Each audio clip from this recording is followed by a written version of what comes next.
Assalamualaikum warahmatullahi wabarakatuh, saudara-saudara semua. Pada mata kuliah Sistem Informasi Kesehatan, saat ini kita akan coba membahas tentang Sistem Informasi Manajemen Puskesmas atau SIMPUS. Kemudian kita juga akan membahas tentang SIM-RS atau Sistem Informasi Manajemen Rumah Sakit. Dan yang ketiga, kita akan membahas tentang Sistem Informasi Kesehatan Perorangan atau rekam medis. Sebelumnya kita akan coba membahas tentang pengertian puskesmas. Berdasarkan keputusan Menteri Kesehatan Republik Indonesia nomor 128 garing Menkes garing SK garing 2 Romawi garing 2004, puskesmas adalah unit pelaksana teknis dinas yang bertanggung jawab menyelenggarakan pembangunan kesehatan di suatu wilayah kerja.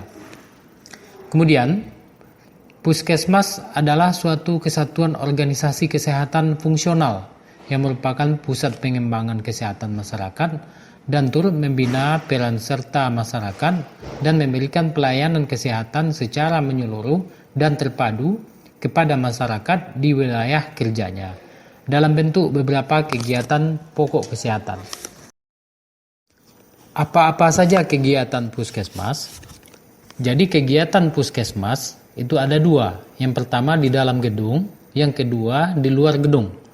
Yang di dalam gedung kegiatan puskesmas adalah pendaftaran pasien, kemudian pengobatan, yang di sini ada tersedia apotek obat, gizi, KIA, imunisasi, dan laboratorium. Kemudian kegiatan puskesmas di luar gedung, seperti puskesmas pembantu atau pustu. Kemudian di sini ada juga puskesmas keliling. Kemudian ada posyandu yang biasanya untuk anak-anak balita, batita, kemudian ada bidan desa. Dengan adanya kegiatan ini akan menjangkau seluruh pelayanan kepada masyarakat, baik yang ada di daerah maupun yang daerah yang terpencil. Konsep dasar dan pengertian dari Sistem Informasi Manajemen Puskesmas atau SIMPUS. Yang pertama, SIMPUS adalah suatu tatanan manusia atau peralatan yang menyediakan informasi untuk membantu proses manajemen puskesmas mencapai sasaran kegiatannya. Sumber informasi utama dari SIMPUS ini adalah SP2TP atau Sistem Pencatatan dan Pelaporan Terpadu Puskesmas. Sedangkan informasi lain yang ada berperan sebagai pelengkap. Kemudian tujuan umum SIMPUS apa saja? Jadi tujuan umum SIMPUS adalah meningkatkan kualitas manajemen puskesmas secara lebih berhasil guna dan berdaya guna melalui pemanfaatan secara optimal data SP2TP dan informasi lain yang menunjang. Tujuan akhirnya adalah untuk meningkatkan pelayanan kepada masyarakat. Kemudian kita akan membahas tentang tujuan khusus dari SIMPUS. Kita ketahui bersama bahwa SIMPUS ini adalah sebuah software yang akhirnya akan menghasilkan sebuah informasi, di mana informasi ini akan digunakan untuk yang pertama adalah menyusun perencanaan tingkat puskesmas atau PTP. Yang kedua, menyusun rencana pelaksanaan kegiatan pokok puskesmas. Jadi dengan adanya informasi ini, puskesmas bisa melihat apa saja rencana yang akan dilakukan, apa saja yang kurang, apa saja yang harus dilengkapi. Kemudian yang ketiga, dasar pemantauan dan evaluasi pelaksanaan kegiatan pokok puskesmas. Jadi dari informasi SIMPUS, puskesmas bisa melihat apa keputusan yang harus diambil dari kegiatan yang sudah dilaksanakan. Yang terakhir, yang keempat adalah mengatasi berbagai hambatan pelaksanaan kegiatan puskesmas. Jadi dari informasi yang diperoleh dari SIMPUS, pihak puskesmas bisa mengetahui apa saja hambatan dalam melaksanakan kegiatan tersebut. Jika hambatannya sudah diketahui, mungkin perlu dilakukan solusi agar hambatan tersebut bisa dicegah. Kemudian kita akan membahas tentang penyelenggara SIMPUS. Jadi SIMPUS ini sumber informasinya adalah dari SP2TP, di mana SP2TP ini terdiri dari komponen pencatatan dan komponen pelaporan yang terdiri dari di sini ada kartu individu seperti kartu rawat jalan pasien, kartu ibu, kartu TB, kartu rumah, dan sebagainya. Yang kedua ada register, seperti register kunjungan, register KIA, register filariasis, register posyandu, dan lain-lain. Kemudian yang ketiga laporan KLB dan laporan bulanan sentinel. Dan yang keempat rekam kesehatan keluarga atau RKK atau family folder, diberikan khusus untuk keluarga yang berisiko, antara lain misalnya dalam keluarga tersebut salah seorang menderita TB paru, atau salah seorang anggota keluarga menderita kusta, atau salah seorang anggota keluarga menderita risiko tinggi seperti ibu hamil, neonatus risiko tinggi atau BBLR, dan balita kurang energi kronis atau KEK. Salah satu anggotanya menderita gangguan jiwa. Jadi kalau salah seorang anggota keluarga memenuhi syarat di atas atau ada yang menderita penyakit yang disebutkan di awal, maka dia berhak mendapatkan rekam kesehatan keluarga. Sementara itu, informasi dari instansi di luar sektor kesehatan ataupun sumber-sumber lainnya bisa diperoleh dari informasi kependudukan, hasil kegiatan sektor lain yang terkait seperti BKKBN, pertanian, Bangdes, Depdikbud, PU, dan lain-lain. Yang ketiga, hasil pengolahan data SP2TP dan informasi lainnya digunakan untuk meningkatkan manajemen puskesmas yang tujuan akhirnya bagaimana bisa masyarakat itu meningkat pelayanan kesehatan di wilayah kerja puskesmas tersebut. Kemudian kita akan membahas tentang mekanisme kerja dari Simpus. Mekanisme kerja dari Simpus dimulai dari data SP2TP.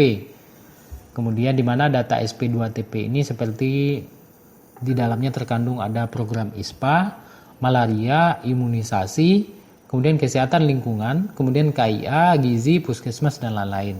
Ini adalah kegiatan puskesmas. Kemudian data ini diolah, dianalisis, dan diinterpretasikan, kemudian disajikan oleh penanggung jawab masing-masing kegiatan puskesmas dan pengelola program semua jenjang administrasi. Setelah data diolah, dianalisis, diinterpretasi, dan disajikan, maka akan menghasilkan sebuah informasi berupa laporan tahunan puskesmas, di mana informasi tersebut diperoleh dari pengolahan dan interpretasi data tadi yang sudah dilakukan oleh PJ masing-masing puskesmas dan pengelola program. Mengapa harus menggunakan Simpus? Jadi di sini ada 5 poin. Yang pertama, bisa digunakan untuk melihat profil pasien. Jadi tenaga kesehatan bisa melihat historis dari profil pasien yang akan diobati atau dirawat. Yang kedua, mampu mencari data-data untuk pelaporan, untuk melengkapi data-data pasien. Kemudian riwayat penyakit pasien itu mampu mencari dengan mudah kalau kita menggunakan Simpus. Yang ketiga, mendukung keputusan dengan melihat data yang dimiliki oleh puskesmas. Jadi dengan adanya Simpus, maka memudahkan dalam membuat decision maker atau mengambil keputusan dalam rangka meningkatkan pelayanan kepada masyarakat. Kemudian yang keempat, mudah digunakan. Pengetahuan komputer yang minimal. Artinya di sini aplikasi Simpus ini mudah digunakan dan tidak perlu lama-lama pelatihannya. Mudah digunakan, mudah dimengerti dalam operasionalnya yang dilakukan oleh para admin yang ada di puskesmas. Yang kelima, fungsi operasi, output, dan input dapat dipelajari dengan waktu pelatihan yang tidak terlalu lama. Ya, ini benar sekali karena tenaga puskesmas biasanya juga melakukan kegiatan tersebut. Sekarang mereka tinggal menginput data tersebut ke Simpus, jadi tidak terlalu memakan waktu yang lama. Kelebihan program aplikasi Simpus ada 3. Yang pertama, mudah untuk mencari data yang berkaitan dengan pasien, laporan bulanan, dan data penyakit. Ini benar sekali karena dengan menggunakan aplikasi, kita tinggal searching saja, mungkin dari nomor register atau nomor kunjungan pasien, kita bisa melacak data-data pasien. Kemudian kita juga bisa menghasilkan laporan bulanan, laporan mingguan, data penyakit, seperti itu. Kemudian yang kedua, data bisa di-print atau sesuai dengan tingkat kebutuhan. Jadi data-data yang dihasilkan oleh Simpus yang sudah kita input dan diolah itu bisa di-print sesuai dengan kebutuhan. Kemudian mudah dipelajari. Dipelajari di sini karena aplikasi dan data yang diinput itu adalah memang kegiatan sehari-hari dari pegawai yang ada di puskesmas, sehingga mereka tidak perlu waktu yang lama dalam mempelajari informasi atau data yang dihasilkan dari Simpus. Apa kekurangan dari Simpus? Di sini ada 4. Yang pertama, single user. Jadi kalau single user tersebut mungkin perlu nanti puskesmas menyediakan jangan 1 orang yang single user pengguna Simpus, tapi minimal 2 orang. Jadi kalau misalnya 1 berhalangan, bisa yang 1 menggantikan. Yang kedua, PC digunakan seminimal mungkin untuk program lain. PC jadi pelit. Artinya di sini sebaiknya untuk komputer yang digunakan atau komputer atau laptop yang digunakan untuk Simpus sebaiknya jangan digunakan untuk kegiatan yang lain agar PC-nya tidak lelet, tidak cepat rusak nanti aplikasinya tersebut. Kena virus kita ragukan. Kemudian yang ketiga, rawan terhadap virus. Nah, ini yang disebutkan tadi. Kalau banyak digunakan untuk kegiatan lain, tidak hanya untuk Simpus, memang rawan terhadap virus. Ya, apalagi flash disk. Kemudian yang keempat, mati lampu program jadi crash. Jadi ketika kita bekerja, mungkin sebaiknya jangan lupa tetap menyimpan data yang ada pada Simpus, agar ketika lampu mati datanya tidak hilang dan input ulang lagi, seperti itu. Kemudian kita akan membahas tentang beberapa hal yang perlu diperhatikan dalam pemanfaatan Simpus. Ada 3. Yang pertama, informasi yang diperoleh dari SP2TP dan informasi lainnya dimanfaatkan untuk menunjang proses manajemen di tingkat puskesmas. Jadi informasi yang diperoleh dari SP2TP ini akan sangat mendukung kegiatan dari puskesmas. Yang kedua, informasi dari SP2TP dan sumber lainnya akan membantu Dinas Kesehatan Kabupaten Kota dalam menyusun perencanaan tahunan, penilaian kinerja puskesmas berdasarkan beban kerja dan pencapaian hasil kegiatan puskesmas untuk menentukan prioritas masalah dan upaya pemecahan dan tindak lanjutnya. Jadi di sini dengan informasi dari SP2TP, Dinas Kesehatan Kabupaten Kota bisa melihat bagaimana kinerja dari puskesmas yang dia pantau. Kemudian apa masalah yang ada di sana dan apa solusinya. Yang ketiga, informasi dari SP2TP akan membantu kelancaran perencanaan atau P1, pergerakan pelaksanaan atau P2, dan pengawasan, pengendalian, dan penilaian atau P3. Kemudian program-program sebagai masukan untuk diskusi di UDKP. Tugas tim kota atau kabupaten dalam pembinaan Simpus adalah, di sini ada 5 poin. Yang pertama adalah melakukan pembinaan Simpus. Maksudnya di sini adalah dalam pembinaan ini memperhatikan pada ketepatan waktu laporan, kualitas data, pengolahan dan pemanfaatan data oleh puskesmas dan oleh tingkat kota atau kabupaten. Yang kedua, melaksanakan pengawasan dan pengendalian pelaksanaan sistem informasi manajemen puskesmas atau Simpus. Yang ketiga, mengorganisir pertemuan berkala sesuai dengan jadwal yang telah disepakati di kota kabupaten, membahas Simpus di wilayahnya. Ini adalah tugas tim kota atau kabupaten dalam membina Simpus. Kemudian yang keempat, memberikan umpan balik hasil pengawasan dan pengendalian pelaksanaan Simpus kepada puskesmas. Yang terakhir, mengorganisir supervisi berkala ke puskesmas dalam rangka pembinaan pelaksanaan Simpus. Sekarang kita akan membahas tentang SP2TP atau Sistem Pencatatan dan Pelaporan Terpadu Puskesmas. SP2TP adalah sistem pencatatan dan pelaporan gabungan berbagai macam kegiatan, upaya pelayanan kesehatan puskesmas dan jajarannya dalam menunjang manajemen program puskesmas. Jenis data yang dikumpulkan dan dicatat pada SP2TP adalah seluruh kegiatan puskesmas seperti data umum dan demografi wilayah kerja puskesmas, kemudian ketenagaan di puskesmas atau SDM, yang ketiga sarana yang dimiliki puskesmas baik itu gedung, kemudian alat-alat medis, obat-obat, dan lain sebagainya. Kemudian kegiatan pokok puskesmas yang dilakukan dalam dan di luar gedung puskesmas. Kemudian kita masuk pada pengelolaan SP2TP. Yang pertama adalah pencatatan, di mana kegiatan pokok puskesmas baik yang dilakukan dalam gedung maupun di luar gedung puskesmas. Ini adalah kegiatan pencatatan di puskesmas. Kemudian baik itu kegiatannya di puskesmas pembantu serta bidan desa yang harus juga dicatat. Untuk mekanisme pencatatan seperti yang kita lihat pada alurnya ini, di mana dimulai dengan loket. Di loket tersebut ada LKK termasuk kartu status pasien, KTP pasien, registrasi kunjungan pasien, kartu KB, register nomor indeks. Yang ini pasien yang misal mendaftar masuk ke unit pelayanan akan dilakukan register pelayanan di dalam gedung. Ini untuk kegiatan yang di dalam gedung ya. Kemudian tindak lanjutnya bisa rujukan data ini akan diarsipkan masuk ke bank data puskesmas.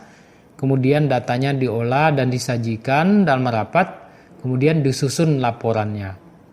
Kemudian untuk pelayanan kesehatan di luar gedung, data pasien di register pelayanan luar gedung, data ini juga akan dicatat kemudian disimpan di bank data puskesmas, kemudian datanya juga diolah dan disajikan dan disusun sebagai pelaporan. Sekarang kita masuk tentang pelaporan. Pelaporan terpadu puskesmas menggunakan tahun kalender, yaitu dari bulan Januari sampai dengan Desember dalam tahun yang sama. Kemudian yang kedua, sesuai dengan keputusan Dirjen Pembinaan Kesehatan Masyarakat nomor 590-BM-DJ-Info-5 maka diberlakukan formulir laporan yang baru. Seperti itu. Kemudian untuk kebutuhan kabupaten, kota, dan provinsi diberikan kesempatan mengembangkan variabel laporan sesuai kebutuhan dengan memperhatikan kemampuan atau beban kerja di petugas di puskesmas. Jadi misalnya formatnya hanya 2 kolom bisa dijadikan 3 kolom. Jadi sesuai tergantung dengan kebutuhan puskesmas yang bersangkutan. Kemudian kita masuk kepada pengolahan data dari SP2TP ini, di mana berdasarkan sumber data yang ada, selanjutnya dilakukan pengolahan dengan menggunakan formula dan tabel tertentu, di mana dihasilkan indikator yang meliputi. Nah, jadi yang pertama adalah indikator yang menggambarkan upaya kesehatan. Indikator ini digunakan untuk upaya kesehatan dan ditetapkan oleh masing-masing program kegiatan, seperti cakupan vaksinasi campak, cakupan kunjungan neonatal, cakupan pengobatan TB, cakupan antinatal K1, dan lain-lain. Kemudian yang kedua, indikator yang menggambarkan keadaan umum atau lingkungan, di mana indikator ini ditetapkan oleh masing-masing program atau kegiatan juga, seperti persentase pemeriksaan air bersih, persentase sekolah yang melaksanakan kegiatan UKS, dan persentase rumah yang memenuhi sanitasi dasar dan sebagainya. Yang ketiga, indikator yang menggambarkan derajat kesehatan, di mana indikator ini antara lain pola 10 besar penyakit diperoleh dari pengolahan LB1. Kemudian pemanfaatannya bagaimana? Jadi pemanfaatan data SP2TP harus dikaitkan dengan prioritas nasional. Misalnya program pemerintah sekarang apa? Seperti itu. Misalnya program pemberantasan COVID. Nah, jadi harus dikaitkan dengan itu. Kemudian kesepakatan global seperti WHO programnya apa untuk kesehatan warga dunia, itu juga dikaitkan. Kemudian yang ketiga, keterpaduan lintas program dan sektor terkait. Yang keempat, masalah penyakit yang berpotensi KLB atau wabah serta efektivitas pelayanan. Ini juga digunakan misalnya ISPA yang lagi mewabah atau demam berdarah yang lagi mewabah, ini bisa dikaitkan dengan pemanfaatan data yang ada pada SP2TP. Kemudian kita masuk kepada materi yang kedua, yaitu tentang SIMRS, yaitu Sistem Informasi Manajemen Rumah Sakit. Pengertiannya adalah Sistem Informasi Rumah Sakit adalah suatu tatanan yang berurusan dengan pengumpulan data, kemudian pengolahan data, penyajian informasi, analisa dan menyimpulkan informasi, serta menyampaikan informasi yang dibutuhkan untuk kegiatan rumah sakit. Jadi ini kalau di puskesmas namanya Simpus, kalau di rumah sakit namanya SIMRS. Datanya digunakan untuk mengambil keputusan di rumah sakit. Seperti itu. Jadi semua data dilakukan pencatatan secara online. Kemudian sistem informasi rumah sakit bertugas menyiapkan informasi untuk kepentingan pelayanan rumah sakit. Mulai dari data-data pasien, data SDM, sarana dan prasarana. Seperti itu. Menurut Wardaningsi tahun 1995, ada beberapa aspek penting dari sistem informasi rumah sakit yang perlu diperhatikan. Yaitu yang pertama adalah aspek kualitas. Yang diperlukan aspek kualitas ini seperti keakuratan data, ketepatan waktu mengumpulkan data, dan manfaat informasi bagi rumah sakit. Ini dikaji dari segi aspek kualitas. Kemudian aspek dimensi di sini ada 6 yang dikejar. Yang pertama sistem informasinya, kemudian jenis informasinya apa, kemudian metode pengukuran yang dipakai apa, kemudian waktu kebutuhan informasinya kapan, ya, waktunya berapa lama, kemudian tempat pengambilan keputusan yang membutuhkan informasi, kemudian yang keenam penggunaan informasi oleh pengambil keputusan. Seperti itu. Ini adalah aspek dimensi dari sistem informasi di rumah sakit.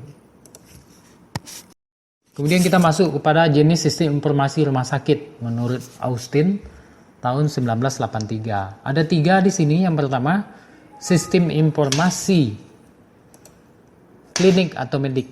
Nah, yang pertama adalah sistem informasi klinik atau medik, di mana sistem ini dirancang untuk membantu proses audit medis yang dapat menjamin agar standar mutu pelayanan selalu dipenuhi. Yang kedua, sistem informasi administrasi. Sistem ini dirancang untuk membantu memantau kegiatan pendayagunaan sumber-sumber untuk pelayanan medis seperti sistem informasi akuntansi, sistem informasi logistik obat misalnya, atau sistem informasi ketenagaan atau SDM. Yang ketiga adalah sistem informasi manajemen perencanaan dan pengawasan. Sistem ini ditujukan untuk perencanaan evaluasi penampilan rumah sakit dan juga menilai dampak pelayanan di masyarakat. Kemudian tujuan sistem informasi rumah sakit menurut Siregar tahun 1986, yang pertama adalah tujuan sistem informasi rumah sakit adalah jaminan oleh kualitas pelayanan. Maksudnya di sini informasi klinik dari catatan medis penderita untuk proses kesehatan, menilai pelaksanaan diagnosis dan pengobatan di rumah sakit. Nah, kemudian yang kedua adalah perbaikan biaya dan peningkatan produksi. Maksudnya di sini sistem informasi dengan komputer sangat baik dalam melakukan analisa biaya dan laporan produksi, serta digunakan untuk administrasi rumah sakit untuk memperbaiki efektivitas kegiatan. Yang ketiga adalah analisa penggunaan dan penaksiran permintaan. Maksudnya di sini adalah sistem informasi rumah sakit yang lengkap dapat menyajikan penggunaan pelayanan rumah sakit baik sekarang maupun masa lalu. Kemudian yang keempat, perencanaan program dan evaluasi. Maksudnya adalah informasi yang digunakan untuk ketiga tujuan di atas merupakan masukan utama untuk menilai pelayanan saat ini. Jadi di poin 1, 2, dan 3 ya. Kemudian yang kelima, penyederhanaan laporan internal dan eksternal. Artinya setiap rumah sakit memerlukan pencatatan yang akurat mengenai informasi medis dan keuangan. Ini penting sekali. Kemudian yang keenam adalah penelitian klinis. Artinya di sini bagi rumah sakit yang beraliansi dengan institusi pendidikan seperti rumah sakit UNAN misalnya, seperti itu, rumah sakit Universitas Andalas, itu sistem informasi yang baik, maka dapat menyajikan informasi bagi kebutuhan studi longitudinal dan perbandingan.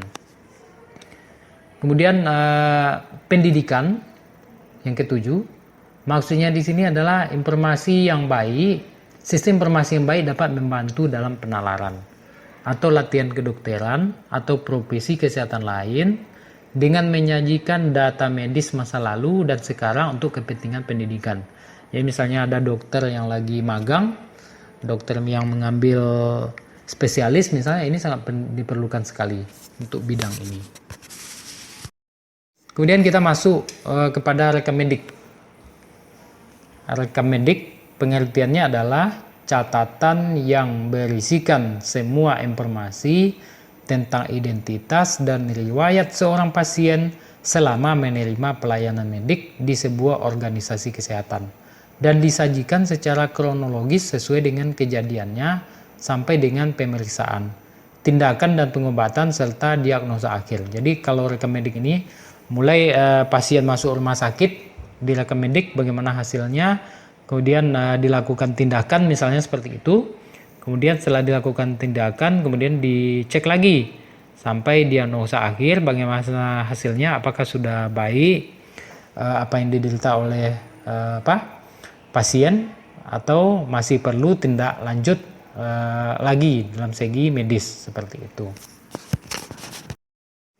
Kemudian kita masuk tujuan dan kegunaan dari rekam medis. Jadi tujuan rekam medis di sini adalah menunjang tercapainya tertib administrasi dalam rangka upaya peningkatan pelayanan kesehatan di rumah sakit. Jadi datanya terekam, tersimpan dengan baik untuk meningkatkan pelayanan kesehatan di rumah sakit sehingga data-data pasien kalau dibutuhkan bisa dicari lagi. Kemudian kegunaannya apa saja? Kegunaan dari rekam medis di sini adalah yang pertama adalah kita lihat dari segi aspek administrasi atau administration, di mana di sini berkas rekam medis mempunyai nilai administrasi karena isinya menyangkut tindakan berdasarkan wewenang dan tanggung jawab sebagai tenaga medis dan paramedis dalam mencapai tujuan pelayanan kesehatan.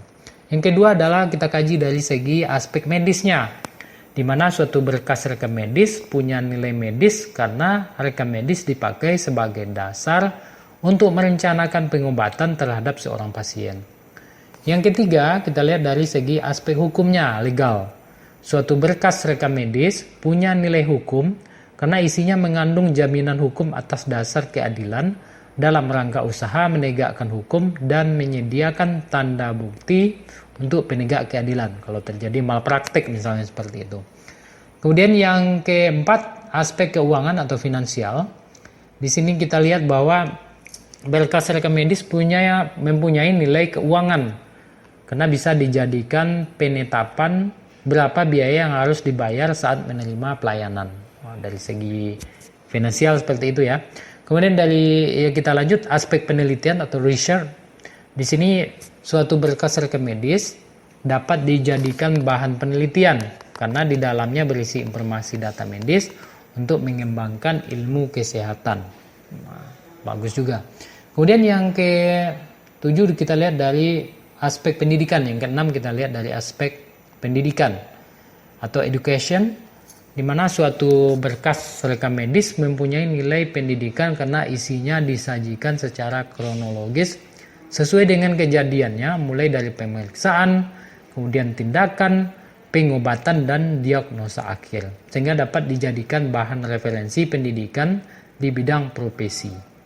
Kemudian kita masuk yang ke-7, kita lihat dari segi aspek dokumentasi atau documentation.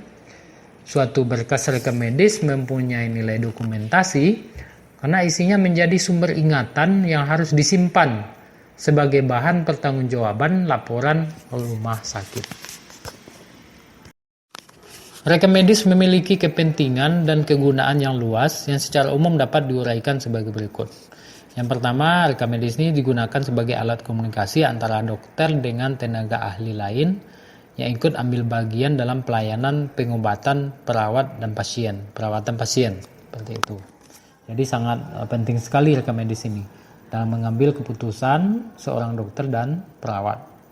Kemudian sebagai yang kedua, sebagai dasar merencanakan pengobatan atau perawatan yang diberikan kepada pasien. Ini fungsi rekam medis yang kedua, kegunaannya. Yang ketiga, sebagai bukti tertulis atas tindakan pelayanan, kemudian perkembangan penyakit dan pengobatan selama pasien berkunjung, dirawat atau di rumah sakit, seperti itu, dirawat di rumah sakit maksudnya. Yang keempat, sebagai bahan yang berguna untuk analisa, penelitian, dan evaluasi terhadap kualitas pelayanan yang diberikan kepada pasien. Yang kelima, melindungi kepentingan hukum bagi pasien, rumah sakit maupun dokter, dan tenaga kesehatan lainnya. Ini menyangkut jika salah-salah tindakan. Jadi buktinya ada, bukti tertulisnya ada, atau bukti fisiknya tersedia.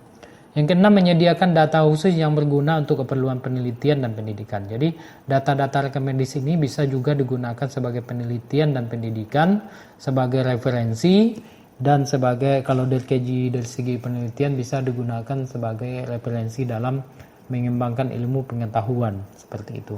Yang ketujuh, sebagai dasar dalam perhitungan biaya pembayaran pelayanan medik terhadap pasien. Yang kedelapan, sumber ingatan yang harus didokumentasikan sebagai bahan pertanggungjawaban dan laporan di rumah sakit. Perkembangan rekam medis di Indonesia. Rekam medis di Indonesia telah dikenal semenjak masa pra-kemerdekaan. Hanya saja masih belum dilaksanakan dengan baik, di mana penataan atau mengikuti sistem informasi benar, tetapi dibuat atau dilaksanakan sesuai selera pimpinan. Jadi belum ada formatnya, belum ada aturannya, alurnya yang benar, seperti itu.